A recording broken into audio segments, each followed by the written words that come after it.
It's time for Coffee with Catalyst. Here's your host, Rich Ezzo. Hi, everyone. Welcome to this week's Coffee with Catalyst. This is a unique one. We're broadcasting live here with Dan Cristo from Catalyst. Say hi, Dan. Hi, Dan. So Dan's at CES with Jeff Semones. He's the president of M80. Say hi, Jeff.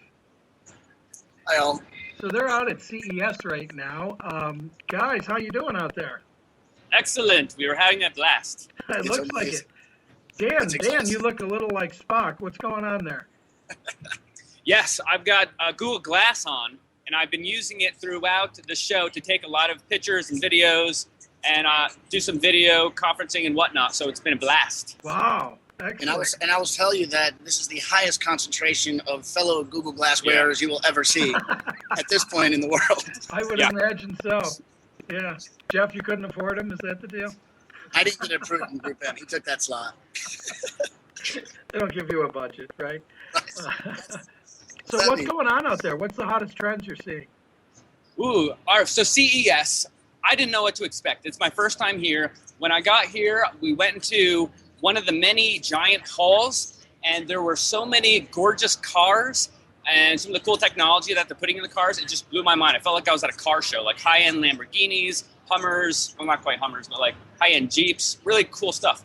And then we also just went through the Samsung, where they had amazing curved TVs and 3D TVs and 8K TVs, some of the major like home appliances, smartphones, smartwatches, just mind-blowing stuff. Yeah, over the last few years, I think the TVs, especially with the proliferation of very narrow, super high def, 4K, 8K, whatever, those are kind of the star attractions of the event. And there's certainly a theme. The LG presence, the Samsung presence is amazing and impressive. Sharp, Panasonic, all of the manufacturers have massive footprints and presences here and amazingly fun stuff. But the reality is that's not going to affect the marketplace for 12, 18, 24 months maybe. But it's exciting to see what's to come. Hey, that's a good point, though. So if you are a brand who brings a new product here, how do you promote that online through this the most? What should they be doing even right now to maximize this? If I was a brand, you have to get ready to invest a lot of money because there's so many things to see.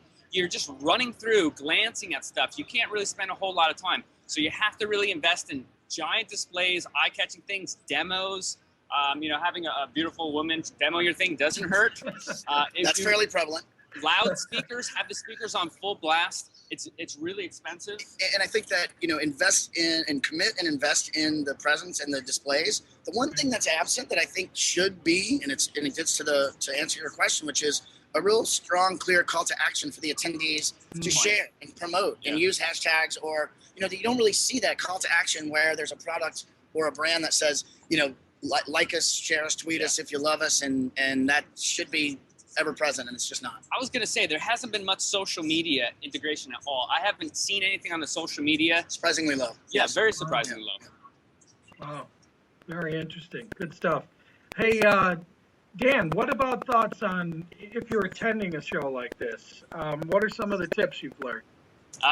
So for being my first show, I came prepared, and I brought all my hiking stuff. So I've got like hiking pants, hiking shirt, I've got water bottles, I've got my hiking bag, as you can see, that I've converted into a battery pack. I've got my laptop in here, and I've got cords coming out, which I'm powering Google Glass throughout the day in my phone because it sucks up battery like crazy recording images. I only get about 2 hours of battery life with Google Glass. Okay. So I really need to be recharging it throughout the day.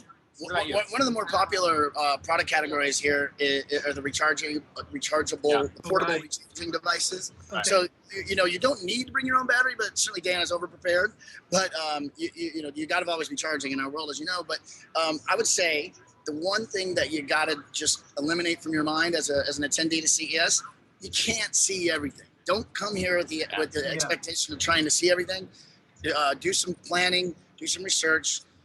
Figure out what you want to see. Make a list of the must-sees. Figure out where they are at the convention center using the maps and applications, and then go and then kind of experience the other things as you make your way from those things that you really, really want to see. Because you'll lose your mind. It's just so mind-blowing and vast. So what are the most innovative things you've seen there? What are the must-sees? The things that stand out to me are 3D printers, augmented reality. Some of the TVs are just mind-blowing with the resolution and the size and the curvature. Yeah, Really I cool. gotta say, I didn't realize that there was as a consumer, I needed a curved television, and I'm still not entirely sure I must have one, but it's a beautiful experience to see relative to the flat experience. The bendable screen that Samsung has on display is really interesting. Wow. But I think that one of the things and Dan and I talked about this. There are so many we're surrounded by hundreds of them right here. Wireless audio products, audio speakers that are wireless, Bluetooth enabled. The tons and tons of headphones and other just music companions to listening to music from anywhere. So any of these new technologies you're seeing, do you see anything there that will affect your search or social? Well, some of the cars have a lot of integrated internet access, which wasn't very prevalent in the past, but they're all connected. Everything's connected. Yep. Your appliances, you name it, your devices, phones, your cameras, your watches, everything's connected online, which means you're going to be doing searches from those devices when you're on the road, wherever. Those searches need to be optimized for proper results. Brands need to get their content back when those searches are performed. Yep. So I'm going to say search is going to evolve in that direction, where it's less about sitting on a keyword, typing something in. It's more about audio commands, visually taking pictures, doing searches from your car, your outdoors, wherever. And on the to further the connected device sort of reality of some of the exciting products here, cameras, GoPro type competitors that are connected. So you're doing real time streaming of the crazy experiences that we typically have to upload after we get back from surfing or skydiving or whatever. But that's pretty cool. Okay. Great. So while you're out there, what type of content could we look forward to, Dan? Are you guys going to be sharing anything with us? Yes, I've been taking a lot of pictures with Google Glass, and it's really easy because I can just wink, and it'll take a picture, right? So I've been going around just winking at everything, taking some videos, uploading that. I want to do a blog post recap of just some of the really cool, amazing stuff that I've seen, put it up on the Catalyst blog.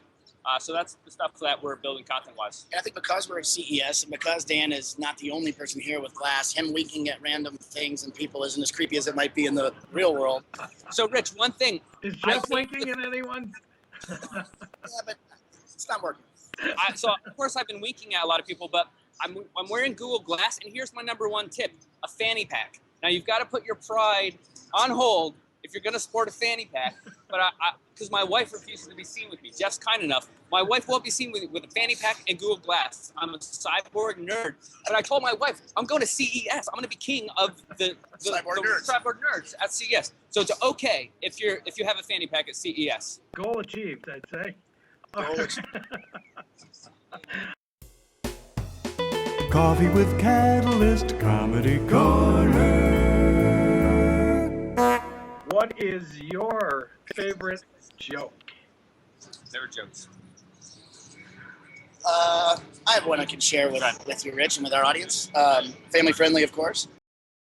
A man walks in to have a session with his psychologist.